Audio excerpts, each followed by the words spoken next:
How to download WePlay app. Hello everyone, welcome to this channel.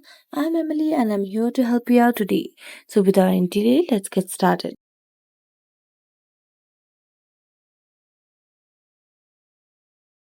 Now first thing first, open up your Play Store application and on the search bar, type for WePlay app.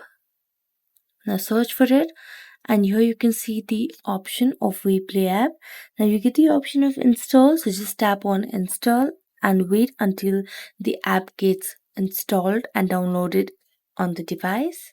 So just wait while the app gets installed on this device.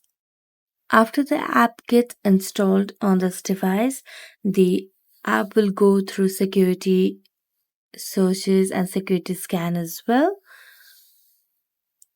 So just be a little patient and then tap on open at the bottom of the screen.